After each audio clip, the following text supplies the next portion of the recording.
Come across the Prime Minister, tell him William Ruto is looking for him.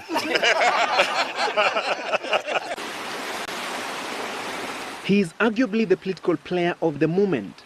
Activities in the political arena in the last 3 weeks, leaving no doubt that the scramble for William Ruto is on. 3 weeks ago, he confounded even his political allies when he met his former ally turned political rival, Prime Minister Raila Odinga, at the private residence of an influential businessman. If you happen to come across the Prime Minister, tell him William Ruto is looking for him. Ruto playfully denying meeting Raila, even though sources authoritatively confirmed that the meeting took place and the discussion centered around a possible pre-election deal between their political parties ODM and URP. Shortly after meeting Raila, Deputy Prime Minister Musalia Mudavadi came calling with the same intention to deliberate a likely pre-election deal. And in the last 1 week, Ruto has held a series of secret meetings with Deputy Prime Minister Uhuru Kenyatta to lay the groundwork for a pre-election arrangement between their political parties URP and TNA. Politics is a game of interests. It's not a game of permanent friends or eternal foes.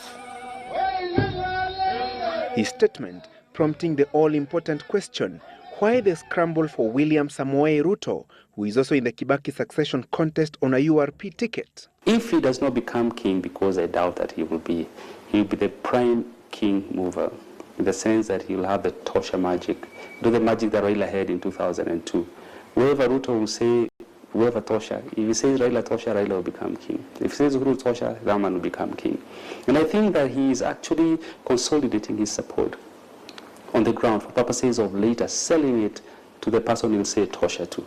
In his separate meetings with Kenyatta and Odinga, the Eldoret North Member of Parliament has reportedly been offered the running mate position and a 50% share of top government positions. His allies, though, have been pessimistic about a deal with Odinga, posing trust issues. Kama kuna watu wanapanga kurudi mahali tulitoka, mimi nilitupa jongo na mti wake na mimi sitarudi huko. Kwani iko nini kuliko nini?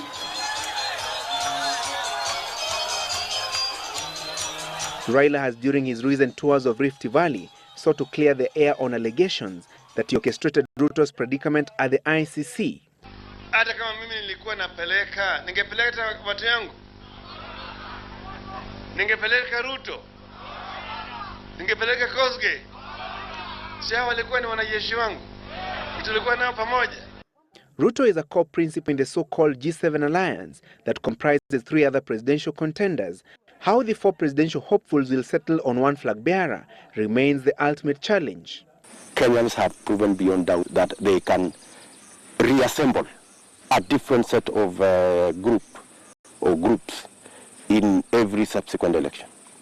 And therefore, you cannot predict with certainty that this group will vote with that group and that group will not vote with this group and that kind of thing. Ruto and Kenyatta were in the same political team in 2002, KANU, that was defeated by the NAC team and its then captain and current President Mwai Kibaki. There are indications that the 2 presidential contenders who are facing crimes against humanity charges at the ICC could team up again in next year's polls. Ruto reportedly telling the Sunday Nation that his partnership with Uhuru in next year's polls would be a perfect referendum on the ICC issue. The communities they hail from, the Gikuyu and Kalenjin, were at the heart of the 2007-2008 post-election violence. Some people believe that people from Central Province will not vote for William Ruto. They might be in for a root shock. Or people from Rift Valley will not vote for somebody from Central Province or vice versa. They may be in for a root shock. Kenyans have proven beyond doubt that they can transcend any barrier, political, ethnic, religious, in deciding their fate. So will the pending ICC cases be a key determinant in the outcome of next year's race to State House? I think the ICC will not be so much of a factor actually in determining who becomes the president of this country. If anything, actually, it is counterproductive in the sense that I think there is all likelihood that, Uhuru Kenyatta, William Ruto would basically receive more votes perhaps as a protest against ICC.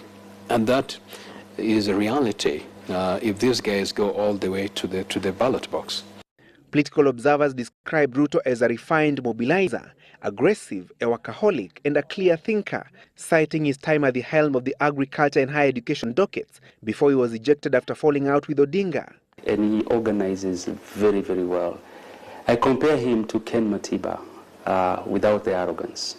Ruto is a humble, aggressive fellow, and he connects with the crowd very, very, very easily. I think it's also part of his youthful nature. The difficulty with Ruto candidature, though, is that he has a lot of historical baggage.